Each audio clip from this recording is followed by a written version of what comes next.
بشنو از گوش دل مثنوی معنوی در ره صدق برتا مصمم شوی. بشنو از گوش دل مثنوی معنوی در ره صدق برتا مصمم شوی. بسم اللہ الرحمن الرحیم، الحمد للہ رب العالمین، والصلاة والسلام علی سیدنا مولانا محمد سید الاولین والآخرین وعلی آلہ واصحابہ اجمعین، اما بعد۔ یوسف علیہ السلام کے بھائیوں کا تذکرہ چل رہا تھا کہ کس طرح سے یوسف علیہ السلام کے بھائیوں نے یعقوب علیہ السلام کے سامنے آ کر جھوٹ موٹ کا رونا رویا تھا۔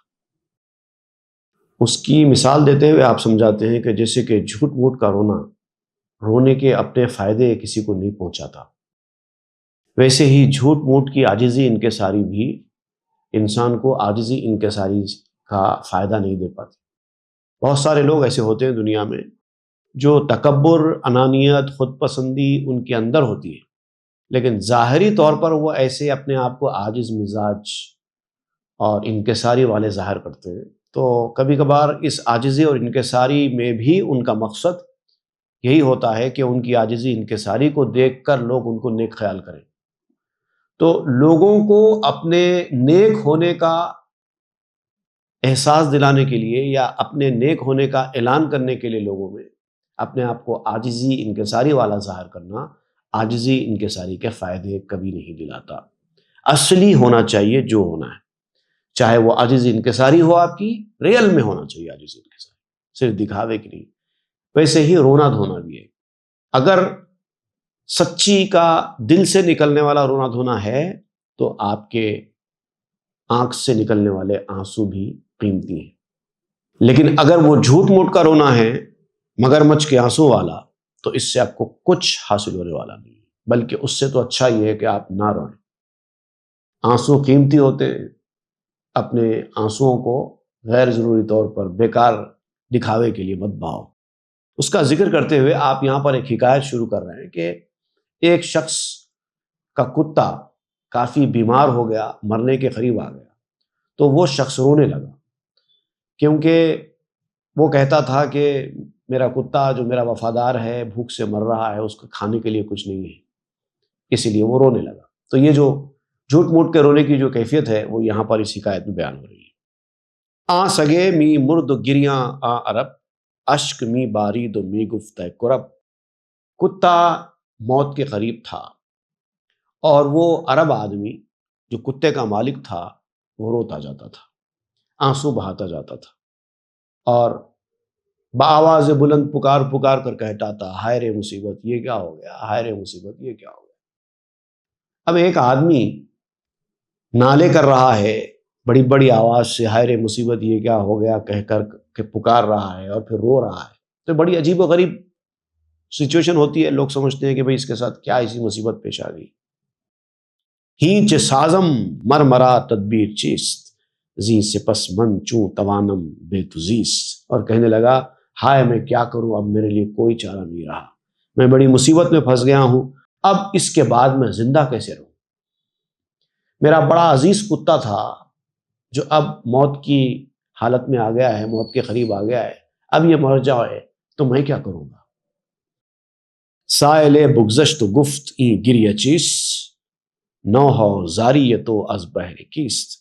ایک آدمی راستے سے گزر رہا تھا، گزرتے گزرتے جب اس آدمی کو اس نے دیکھا اور اس طرح سے روتے ہوئے پریشان ہوتے ہوئے، تو آ کر کہنے لگا کہ بھائی آپ کس لیے رو رہے ہیں اتنی شدت کے ساتھ گریہ زاری کرتے ہوئے، کیا وجہ، کیا ہو گیا آپ کو، کیوں آپ رو رہے ہیں، یہ رونا یہ گڑ گڑانا آپ کا کس چیز کے لیے۔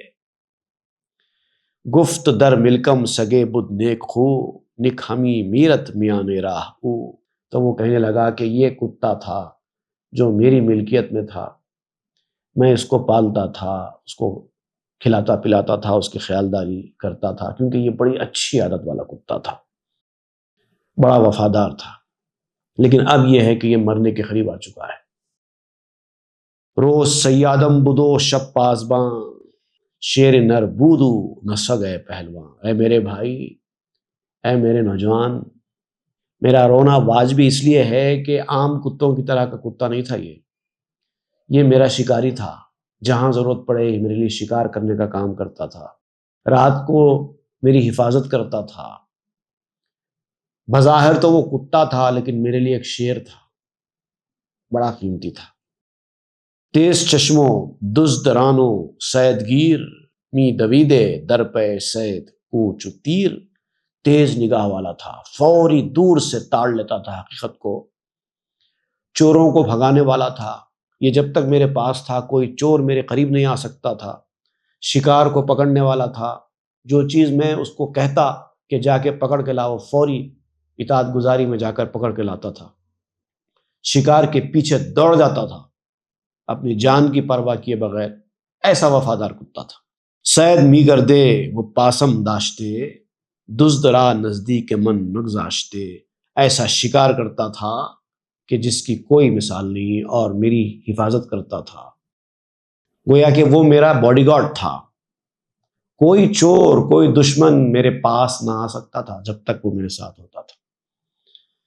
خانیو آزاد تندو خسمراں، نیک ہو با وفا مہرباں، بڑا صبر کرنے والا، جب کھلائے کھا لیتا، جب کھانے کو نہ ڈالے خاموش بیٹھ جاتا، آزاد تھا، کسی چیز کی اس کو کوئی پابندی نہیں تھی، تیز مزاج تھا، جب غصے میں آ جاتا تو کسی کو خاطر میں نہیں لاتا تھا، ایسا گرجتا تھا، ایسا برستا تھا کہ کوئی جانور بھی قریب نہ آ سکے، دشمن کو ایسا بھگا دیتا تھا، اور پھر جب میرے پاس آتا تو بڑی نیک طبیعت والا بن جاتا، وفاداری کا مظاہرہ کرتا، بڑا مہربان بن جاتا۔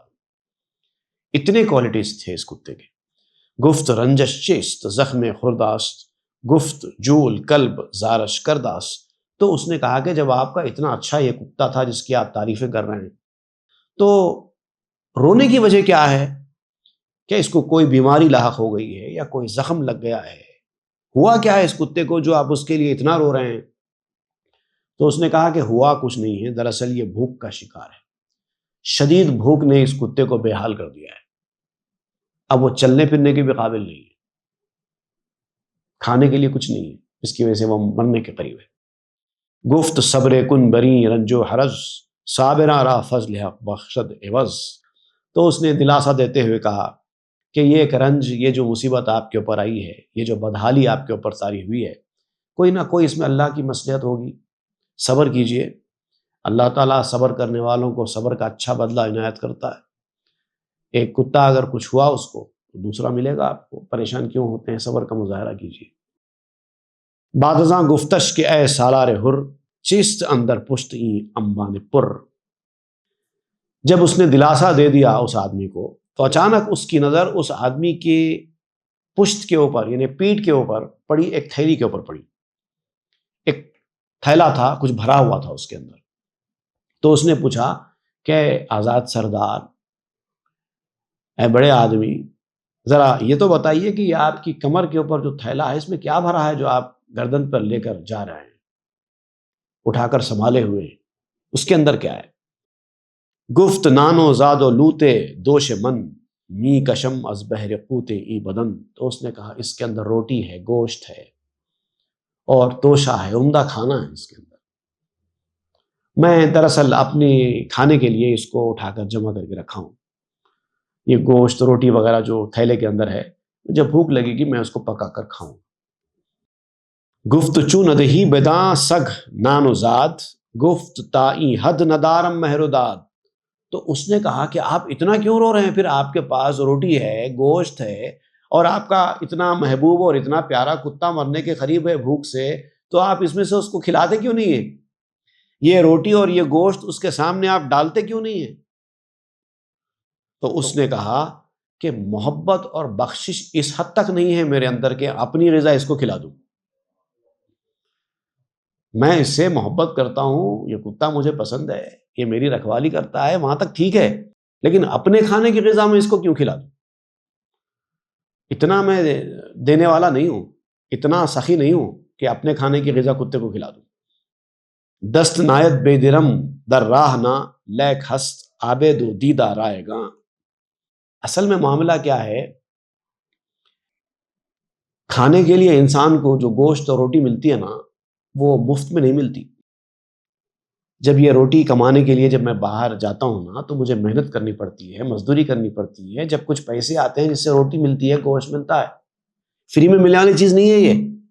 جبکہ کتے کی مصیبت کے اوپر رونے کے لیے جو آنسو ہیں میری آنکھوں سے نکل رہے ہیں، وہ مفت میں مل رہے ہیں، اس لیے میں بہا لے رہا ہوں۔ فری کی چیز ہے اس لیے رو رہا ہوں۔ یہ روٹی اور گوشت فری کی چیز نہیں ہے نا، تو وہ کیوں ڈالوں میں اس کو؟ گفت خاکت برسر اے پرباد مشک کے لبے نہ پیشتو بہتر سے اشک۔ تو اس نے کہا تیرے سر پر خاک ہو،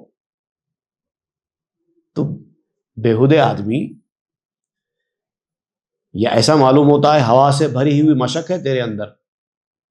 مشک میں عام طور پہ پانی ہوتا ہے، لیکن اگر اس مشک کے اندر ہوا بھر دی جائے تو مشک موٹی تو ہو جاتی ہے، لیکن کام کی نہیں رہتی۔ ویسے تیرے آنسو ہیں، رو رہا ہے اس کے اوپر۔ یعنی اس کا مطلب یہ ہے کہ ایک معمولی روٹی کا ٹکڑا تیرے پاس تیرے آنسوؤں سے زیادہ قیمتی ہے۔ اشک خون استو بغم آب شدہ مین ارزت خون بخاک اے بےہدا۔ اے بےہدا انسان، یاد رکھ تیرے آنسو فری میں نہیں مل رہے ہیں تجھے۔ تو یہ سمجھتا ہے کہ آنسو تجھے فری میں مل رہے ہیں، نہیں، تیرے خون سے بن رہے ہیں تیرے آنسو۔ تیرا غم خون کو پانی کی شکل میں لا کر تیرے آنکھ سے نکالتا ہے، اسی کو آنسو کہتے ہیں۔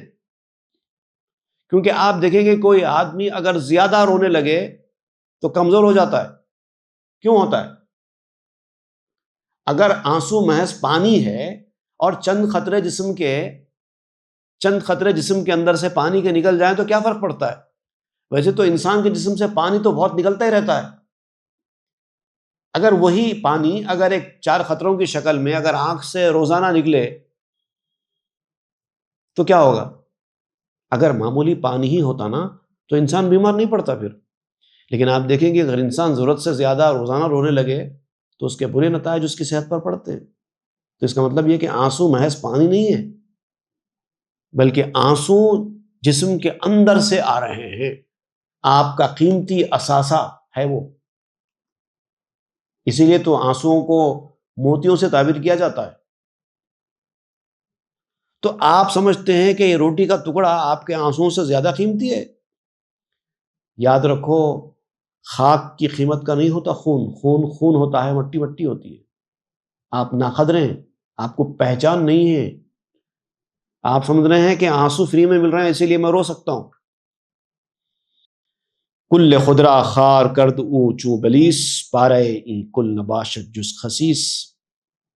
تو اس طرح سے اس انسان نے ایسا جھوٹ موٹ کا رونا روتے ہوئے اپنے آپ کو شیطان کی طرح ذلیل کیا۔ اب جو آدمی اتنا ذلیل ہے یقیناً اس کے آنسو بھی اتنے ہی ذلیل ہوں گے نا۔ اچھے آدمی کے آنسو بھی اچھے ہوتے ہیں اور ذلیل آدمی کے آنسو بھی ذلیل ہی ہوتے ہیں۔ من غلام آنکھ نفروشد وجود جز بداں سلطان با افضال وجود۔ لیکن میں ایسا نہیں ہوں۔ وہ آدمی کہتا ہے اس رونے والے آدمی سے خطاب کرتے ہوئے کہ تو ذلیل، تیرے آنسو ذلیل، ایسی گھٹیا سوچ ہے تیری، تو کتے کو مرنے کے لیے چھوڑ رہا ہے اور اس کے اوپر رو رہا ہے اور 2 روٹی کے ٹکڑے اس کے سامنے ڈالنا نہیں چاہتا۔ اس قدر تیری خستہ اور خراب حالت ہے، لیکن میں ایسا نہیں ہوں۔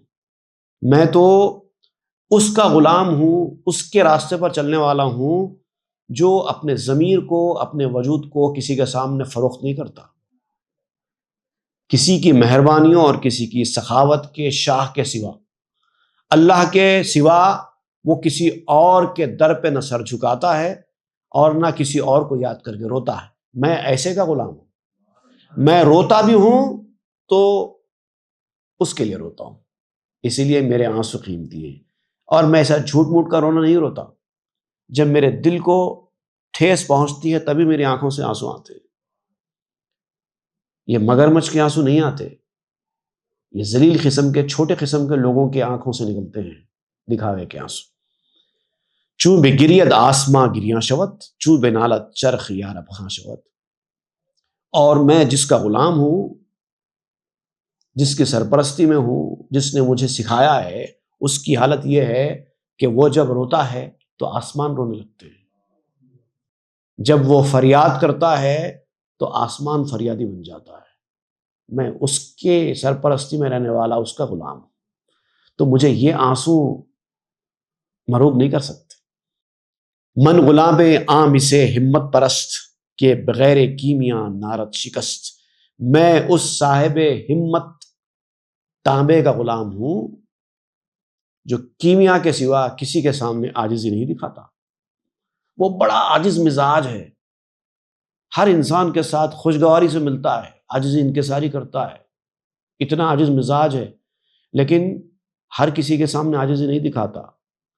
جو کر و فر والے تکبر والے لوگ ہوتے ہیں ان کے سامنے جا کے کبھی نہیں جھکتا. ایسے کا غلام ہوں میں.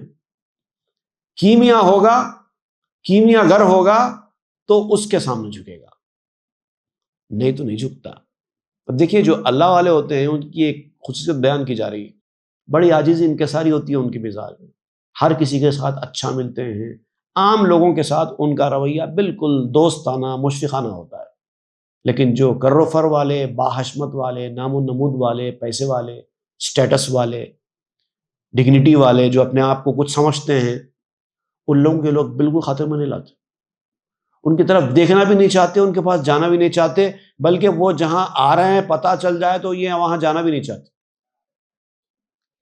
دست اشکستہ برابر در دعا، سوئے اشکستہ پرد فضل خدا. دعائیں کرو اللہ تعالیٰ کے حضور میں، رو کر دعائیں کرو، گڑ گڑا کر دعائیں کرو، عاجزی کے ساتھ دعائیں کرو، لیکن یہ رونا، یہ عاجزی کرنا اصلی ہونا چاہیے. اصلی ہوگا تو اپنے فائدے دکھائے گا. اور اللہ تعالیٰ کا فضل، اللہ تعالیٰ کا کرم تو عاجزی انکسار کرنے والے کے پاس ہی آتا ہے. جو اللہ کے پاس جھکتا ہے، جو اپنی عاجزی کا اظہار کرتا ہے، مجھے کچھ نہیں آتا، میں کچھ نہیں ہوں، اس طرح جو کرنے والا ہوتا ہے، اسی کے اوپر اللہ کا کرم ہوتا ہے. میں یہ ہوں، میں ویسا کر دوں گا، میں ویسا کر دوں گا. کوئی اپنی اسٹیٹس کے اوپر نازاں ہے، میرا اسٹیٹس ایسا ہے کہ کوئی میرے ساتھ ایسا نہیں کر سکتا، یا میری پہنچ اتنی آگے تک ہے، میں وہاں تک اثر لگا کر یہ کر لوں گا، وہ کر لوں گا، یا میرے پاس دولت ہے، میں اپنی دولت نچھاور کر کے اپنا کام بنا لوں گا. اپنی کسی بھی چیز کے اوپر گھمنڈ رکھ کر کام کرو، اللہ تعالیٰ کا کرم نہیں ہوگا. پیسے والا اپنے پیسے کے اوپر گھمنڈ رکھتا ہے، وہ سمجھتا ہے کہ پیسے سے ہر چیز خریدی جا سکتی ہے. عزت والا آدمی وہ سمجھتا ہے کہ میں عزت دار ہوں، میں ہر چیز کر سکتا ہوں، میرے سامنے کسی کی کوئی اہمیت نہیں. اثر رسوخ رکھنے والا، بڑے بڑے لوگوں سے میل جول رکھنے والا، وہ بھی اسی کے اوپر ناز کرتا ہے، میری پہنچ وہاں تک ہے، میرے ساتھ کوئی نہیں گھس سکتا، ورنہ میں ایسا کر دوں گا، ویسا کر دوں گا. تو دنیا کی کوئی بھی چیز اس کو اگر عاجزی کے راستے سے دور کر دے تو بندہ اللہ کے راستے سے دور ہو جاتا ہے، اور اللہ تعالیٰ کا اس کے اوپر کوئی کرم نہیں ہوتا. اللہ کا کرم چاہیے تو عاجزی انکساری اختیار کرو. گر رہائی بعدت زی چاہے تنگ اے برادر رو برازر بے درنگ. اگر تجھے اس تنگ کنویں سے رہائی چاہیے، یہ تنگ کنواں ہے، دنیا کیا ہے؟ ایک تنگ کنواں ہے، بہت ہی چھوٹا کنواں، اندھیرا کنواں ہے جس کے اندر آپ رہتے ہیں، تنگ پھنسے ہوئے ہیں آپ دنیا میں.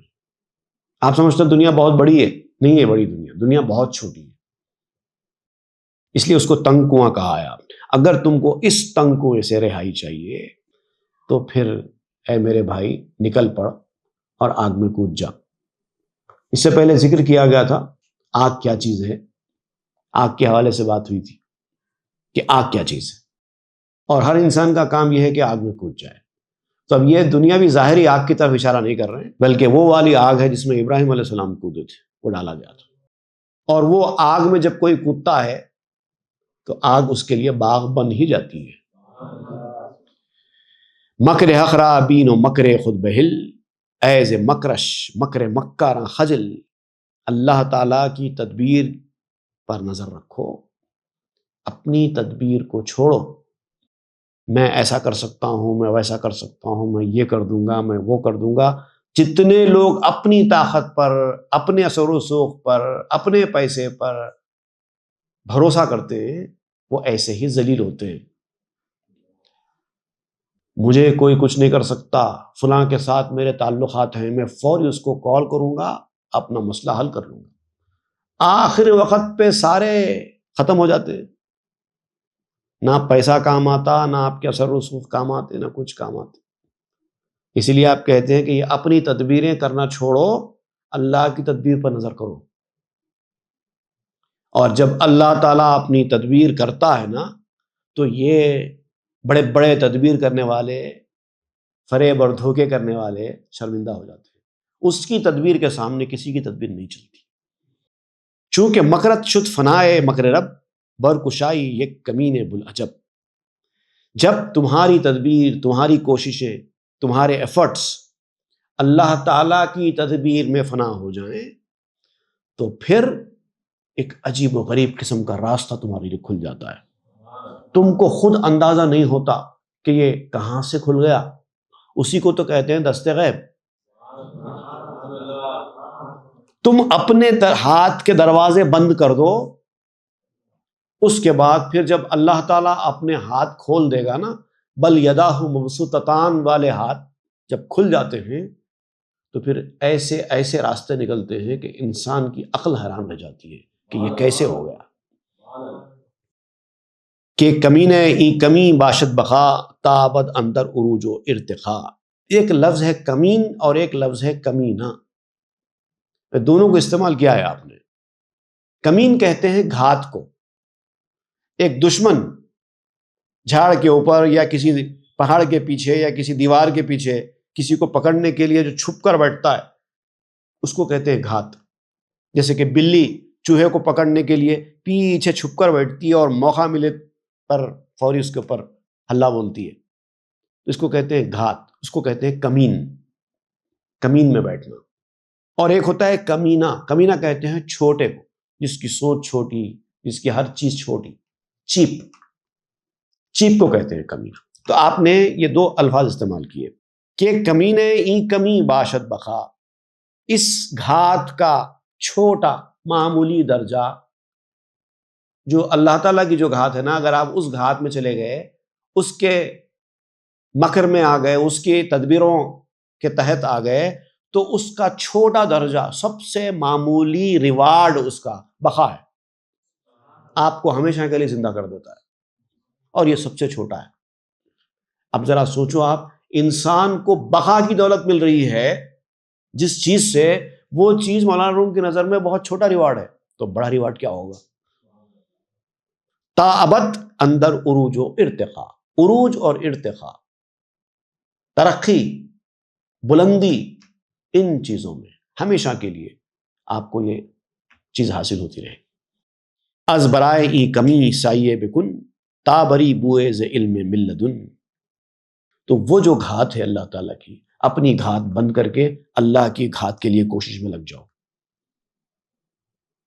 کوشش میں لگ جاؤ، اور جب تک کوشش نہیں کریں گے یہ چیز ملے گی نہیں۔ اپنی تدبیروں کے دروازے بند کر دینا، اس کے بعد اللہ تعالیٰ کی تدبیریں کھلتی ہیں، اور جب وہ کھلتی ہیں تو آپ کی تدبیریں فیل ہو جاتی ہیں اس کے سامنے۔ آپ بعد میں سوچتے ہیں کہ میں اگر کرتا تو یہ نہیں کر پاتا تھا، جو کہ ہو گیا، کیونکہ میں نے اپنے ہاتھ بند کر لیے تدبیر۔ حالیہ عرصے میں، بلکہ آج صبح کا قصہ سناتا ہوں میں آپ کو۔ آج صبح کی بات ہے، مدینہ منورہ میں ایک نوجوان جو بے روزگار ہے، حاضری کے لیے گیا، تو اتفاق سے اس کے پاس کیش نہیں تھا۔ اب جو بھی پیمنٹس وغیرہ اس کے پاس تھا وہ آن لائن وغیرہ تھا، شاید وہ اے ٹی ایم کارڈ یا کچھ بھی ایسا ایپ وغیرہ کے ذریعے، لیکن اس وقت وہ ایپس وغیرہ کام نہیں کر رہے ہیں وہاں پر۔ اب کھانے کا وقت ہو گیا، بھوک لگ رہی ہے، کیش نہیں ہے، ایپس کام نہیں کر رہے ہیں، آن لائن پیمنٹ ہے پورا، کیش بالکل جیب میں نہیں ہے، اور وہ آدمی ایک تو بے روزگار ہے، دوسرا اپنے گھر دار سے سب سے دور ہے، کوئی نہیں ہے اس کا رشتہ دار دوست وہاں پر، اور بھوک لگ رہی ہے۔ شدت کی بھوک. اب کیا کریں؟ مدینہ منورہ میں مسجد نبوی موجود ہے. وہاں سے اچانک وہ نکل کے پائن شریف میں ایک مقام پر کسی مقام پر بیٹھ گیا اور ایک نعت شریف پڑھنا شروع کر دیا. وہ پڑھتے ہی بیٹھا تھا، اچانک ایک خاتون اس کے پاس آئی، آ کے ایک ٹیشو پیپر اس کے ہاتھ میں تھما کر چلی گئی. کون خاتون ہے پتہ نہیں، کوئی اننون خاتون. ٹیشو پیپر ہاتھ میں تھما کر چلی گئی. جب اس نے ٹیشو پیپر کھولا تو اس کے اندر 100 ریال رکھے ہوئے تھے. آج کا قصہ ہے، ٹوڈیز. تو جب اپنی تدبیریں ختم ہو جاتی ہیں نا، تو اس کے بعد وہ تدبیریں جب شروع ہوتی ہیں نا، اس وقت انسان کی عقل کام نہیں کرتی. تابری بوئے ز علم من لدن، اور پھر اس کے بعد آہستہ آہستہ اسے علم لدنی کی خوشبو حاصل ہونا شروع ہو جاتی ہے. گر تو احوال عروج خیش را، نیک دانی نیک باشد مرترا. اگر تم اپنے عروج کے احوال کو اچھی طرح سمجھ لو کہ انسان کو عروج کیسے حاصل ہوتا ہے، تو یہ تمہارے لیے اچھا ہوگا. تم سمجھنا نہیں چاہتے، جاننا نہیں چاہتے نا، اسی لیے جہاں کے وہیں. پہلے جانو عروج حاصل کیسے ہوتا ہے، یہ ہاتھ کیسے کھلتے ہیں تمہاری مدد کے اوپر. جب تک پتہ نہیں چلے گا، جب تک یہ ہاتھ کھلیں گے نہیں. اور اللہ تعالیٰ نے فرمایا کہ اس کے ہاتھ تو بہت وسیع ہیں. بل یداہ مبسوطتان، بہت کھلے ہاتھ اللہ. وہ جب دینے پہ آتا ہے تو اتنا دیتا ہے کہ تم سوچ بھی نہیں سکتے. ومن یتق اللہ یجعل لہ مخرجا، اور جو اللہ کا تقوی اختیار کرتا ہے اللہ تعالیٰ اس کے لیے راستے کھول دیتا ہے. وَيَرْزُقُهُ مِنْ حَيْثُ لَا يَحْتَسِبُ، اور وہاں سے رزق دیتا ہے جہاں اس نے سوچا بھی نہیں ہوگا. وَمَن يَتَوَكَّلْ عَلَى اللَّهِ فَهُوَ حَسْبُهُ، اور جو اللہ پہ بھروسہ کرتا ہے اللہ تعالیٰ اس کے لیے کافی ہو جاتا ہے، کسی کی ضرورت نہیں. یہ ہونا چاہیے. لیکن یہ سب اصلی ہونا، عاجزی انکساری اصلی ہو، رونا دھونا اصلی ہو، دکھاوے والا نہ ہو. اور جب تک خود پسندی تمہارے اندر رہے گی، اپنی اچھائیوں کو دیکھنے کی عادت تمہارے اندر رہے گی، یہ چیز کبھی پیدا نہیں ہو سکتی. حضرت خواجہ محب اللہ رضی اللہ تعالیٰ عنہ فرماتے ہیں اپنے آپ کو اچھا سمجھنا حماقت ہے، بے وقوفی ہے. اس سے عمل ناچیز ہو جاتے ہیں، اچھے اعمال بھی برباد ہو جاتے ہیں، اور یہ آپ اپنے آپ کو نقصان پہنچاتے ہیں. اس لوگ بڑے چشمے بد سے ڈرتے نا، بری نظر سے ڈرتے، لیکن میں کہتا ہوں کہ انسان کو بری نظر اتنا زیادہ نقصان نہیں پہنچاتی جتنا انسان خود اپنے آپ کو نقصان پہنچاتا ہے اپنے آپ کو اچھا سمجھ کر. اپنے آپ کو اچھا سمجھنا بظاہر تو اچھا دکھائی دیتا ہے، لیکن بڑی خطرناک چیز ہے. اس حوالے سے فارسی میں ہی میرا ایک شعر ہے، خود پسندی بدترست از چشم بد، تلخ آبش ظاہر الشیری بود.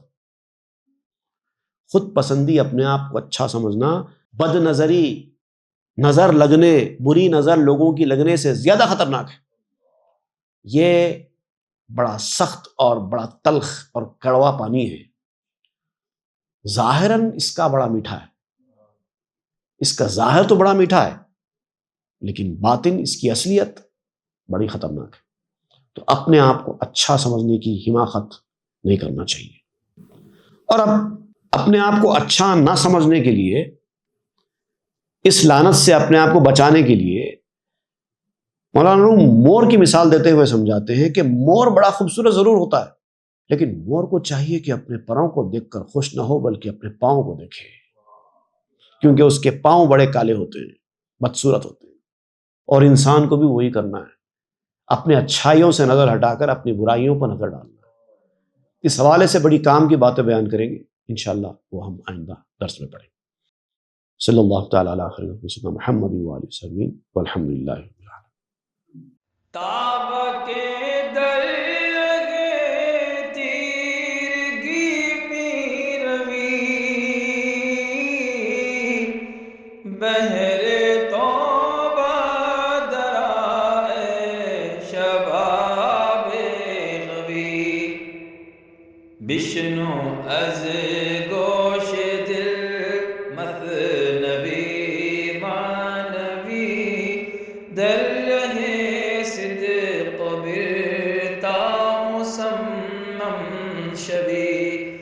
بشنو از گوش